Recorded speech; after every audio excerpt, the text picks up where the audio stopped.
አንዳንድ መንፈሳዊ ጦርነቶች በጸሎት ብቻ ማሸነፍ እንደማይቻል ታውቃላችሁ?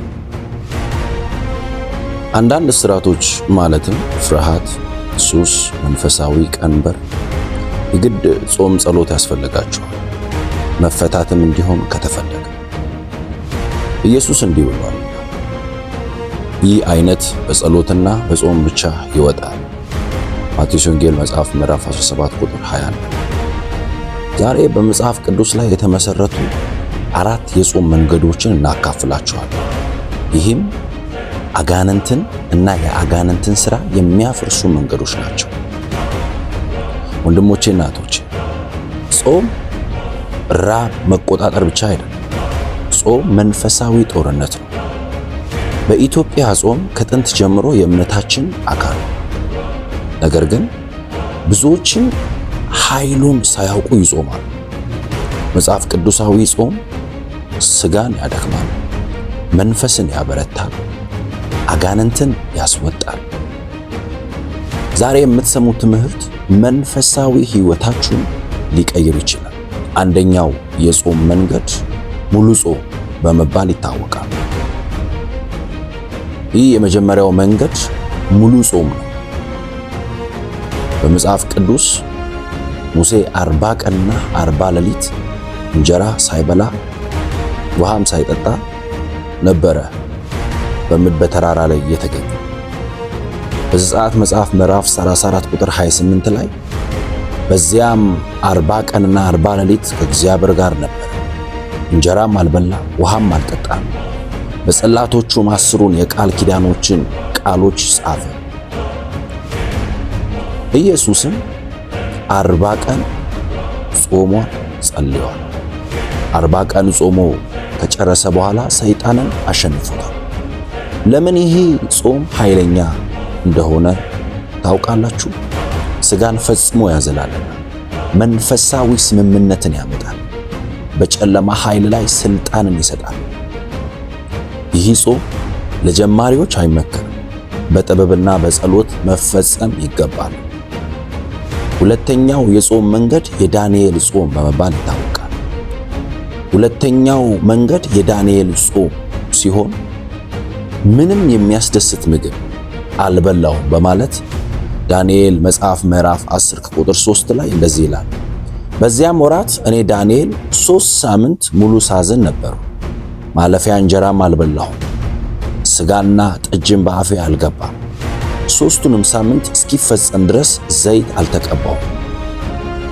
ይህ ጾም 21 ቀን የቆየበት ጾም ጸሎት ነው። በዚህ ጸሎትም ኃይለኛ እንዲሆን ወይም ሥጋዊ ደስታን አስወግዶ መንፈሳዊ ትዕግስትን ይፈጥራል። እንደዚሁም መልአካዊ እርዳታን ይጠራል። አንዳንድ መልሶች ይዘገያል። ጾም ግን ፈጥኖ መልስ እንዲመጣ ያደርጋል። ሦስተኛው የጾም መንገድ ከፊል ጾም ወይም የቀን ጾም በመባል ይታወቃል። ይህ ሦስተኛው መንገድ ከፊል ጾም በኢትዮጵያ ብዙ የሚደረግ ከጠዋት እስከ ከሰዓት ወይም ደግሞ ማታ የሚደረግ የጾም ጸሎት ጊዜ ነው።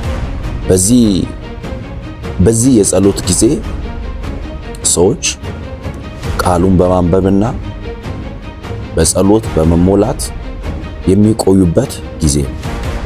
በዚህ ጸሎት ዕለታዊ መንፈሳዊ ስልጣንን ይገነባሉ። ከተደጋጋሚ የኃጢአት ልምምድ መፈታትን፣ እንዲሁም ነፃ መውጣትን፣ እንዲሁም ደግሞ መጽናትን ይማራሉ። ትንሽ ጾም ነገር ግን በቋሚነት ታላቅ ድል ያመጣል።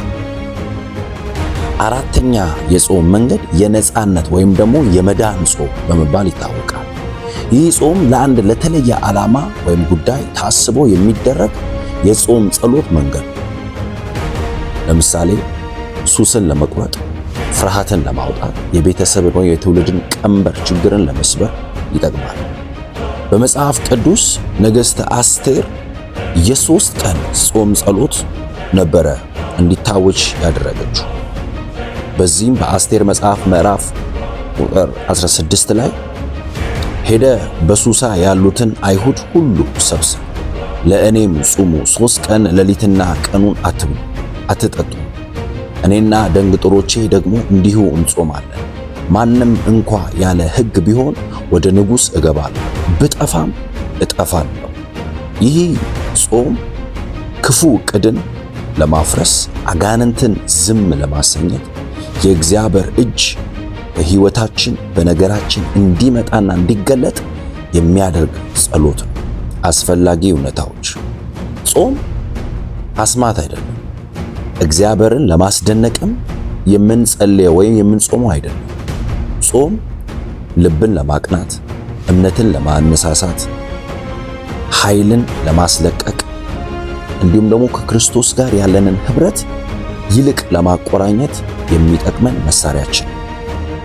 ስለዚህ ራሳችንን ለመጾም በእግዚአብሔር ፊት ለማቅረብ እንትጋ።